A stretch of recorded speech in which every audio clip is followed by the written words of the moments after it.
2024. Always an interesting conversation with people. Erik Prince joining me now. He is the founder of Blackwater, a former Navy SEAL, a man who knows a lot about how the world really works. Erik, nice to see you. Nice to be here. Let's talk about the world in general right now. Blackwater, obviously, you've been involved in some, I'll just call it hot landing zones, for lack of a better term. Does that seem fair? Difficult areas. Difficult Yes. areas. All right, fair enough. So let's, as you look at the landscape of 2024, we've got challenges in Ukraine, Israel, Taiwan. But as you assess the world and the threats to not just America, but Western civilization, what is at the top of your list of concerns? We have a overall collapse of American credibility and deterrence, and it really started with a failure to finish properly in Iraq, and then the debacle that was the Afghan pullout. All our enemies and rivals around the world, they see that, and they see America for kind of a paper tiger.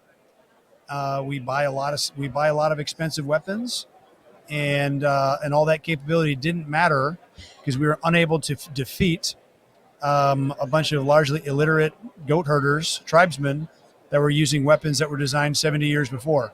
So all the billions of dollars of nice stuff that the U.S. military has didn't close. And so now you see the Houthis effectively behaving like long-range pirates, empowered by Iranian weapons, which allows them to project power out to 1,000 miles out to sea. What does that mean? They've effectively closed one of the major shipping ways, the Bab el-Mandab in the Red Sea. Sure. And now you have the next country you're going to see a big problem in is Egypt. Egypt, 40% of their economy is dependent on the Suez Canal traffic. That's being disrupted. That volume is down 90%. The Egyptian currency just devalued more than 25% last week. Obviously, that's a problem for the Egyptians. That's a huge problem. Let me ask you something about this, Erik. Why is it for us? 100 million people, largely poor, and they're one bullet away. If they oust Sisi, you have a significant Muslim Brotherhood population in that country with a huge military. That's big problems for the rest of the Middle East, and particularly for Israel. If Egypt goes south, it's a big anchor taking the rest of it south. Let me back up a little bit to when Ronald Reagan was president and similar attacks were being made in those same shipping lanes. His response was wholly different than what we've seen from this administration. Yes, he eradicated the Iranian Navy. There was I think it was called Operation Gothic Serpent.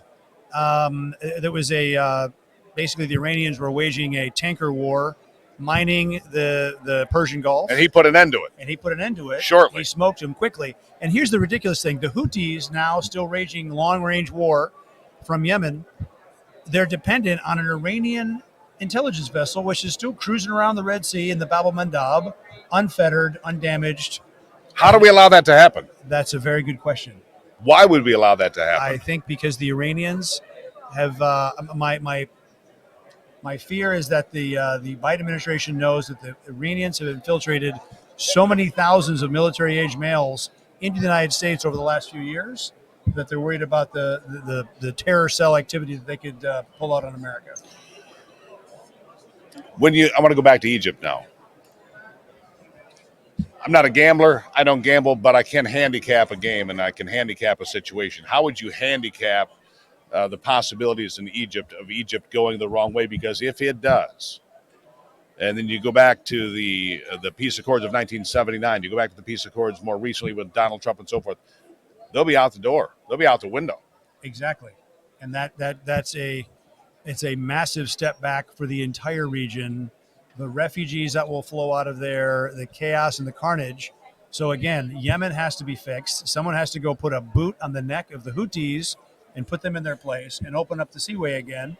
That's why we spend hundreds of billions of dollars on a military to have deterrence, and if deterrence fails, to finish these problems. And you have an administration that is incapable of making any kind of decisive decisions. Yep. I would say there's a book I'm drawn to on this situation. It's called The War That Never Was. And it's about in the 1960s, the Egyptians invaded Yemen, deposed the monarch, caused a huge disruption. That was when the whole pan-Arabism of Nasser, sponsored by the Soviet Union, was on. And the Saudis turned to David Sterling a private military contractor. Yep. Then he was the founder of the SAS. They put him to work in Yemen, armed by the Israelis, paid by the Saudis already in the 1960s. And those relationships were already in place. I guess apparently enemies of my enemies it worked. Clearly. So the British government wanted it. The Saudis paid in gold. The Israelis airdropped weapons to them every week. And Sterling and the guys pinned down so many Egyptians that he ended up receiving a significant battlefield medal from the IDF for pinning down so many Egyptians. It helped them win the 6-day war. So, long story short, a contracted solution is about the only thing that's going to work to put the Houthis on the back foot and put them in a position to negotiate. They're feeling very empowered right now. Why wouldn't they? They've taken hostages. They are winning. They had success against the Saudis and the Emiratis 8 years ago, and they're feeling their oats. So someone needs to make them feel something else. All right, I want to get your sober analysis of something completely different, and I want to go to Ukraine. I want you to evaluate for us, because we see United States Congress trying to dump billions of dollars into a war. From my perspective, look, I'm just some kid from the Midwest, right? Yep. Not too far from where you grew up. But I look at it and I see a country that's not a natural ally, that is not a member of NATO, that is not a democracy. They've already canceled their elections for May. They're also a country that I don't think was ever going to win a war with Russia, no matter how you look at that. Maybe I'm wrong, but that's why I want your sober analysis. The sober analysis is as unjust as the seizure of some of those lands might be by the Russians. Yes. As unjust as the war is, there are some wars that should be settled, and this is one. You're never going to out-conventional war. The Ukrainians are not going to out-conventional war the Russian bear. All you're doing at this point... It's going to grind them into dust. All you're doing right now is destroying more generations demographically of Ukrainian men. They've already lost their very best fighters. Right. They're down to the B and C grade guys now. And they're recruiting up into the late 40s now, right? I think the average age is like 46. Yeah, into the late 40s. Anyhow, go ahead. This is live. So they need to settle it and end it. Let them have Crimea, let them have Donetsk and Luhansk and whatever, and straighten the lines and go back to growing their economy and regrowing their population. That's the only silver lining to take out of this very ugly cloud. Right. So but an ugly peace is better than a brilliant war, and there's no brilliant war going on here. No, this is it is a grinding war where people are being destroyed and generations of people are being destroyed. Here's my other take on this, and you tell me if I'm right or wrong. Erik Prince with us here on the program, and that is simply this. I don't believe the fear-mongering of, if we don't stop them now and spend billions of dollars, they're going to go and they're going to attack Poland. I don't believe that I don't believe that Russia is going to attack Poland or any other NATO country. Am I wrong? No, I don't think they would. Poland has very significant military capabilities. They have taken their defense seriously. Unlike most of the other NATO allies, Poland has been spending the at least 2% of their GDP on defense.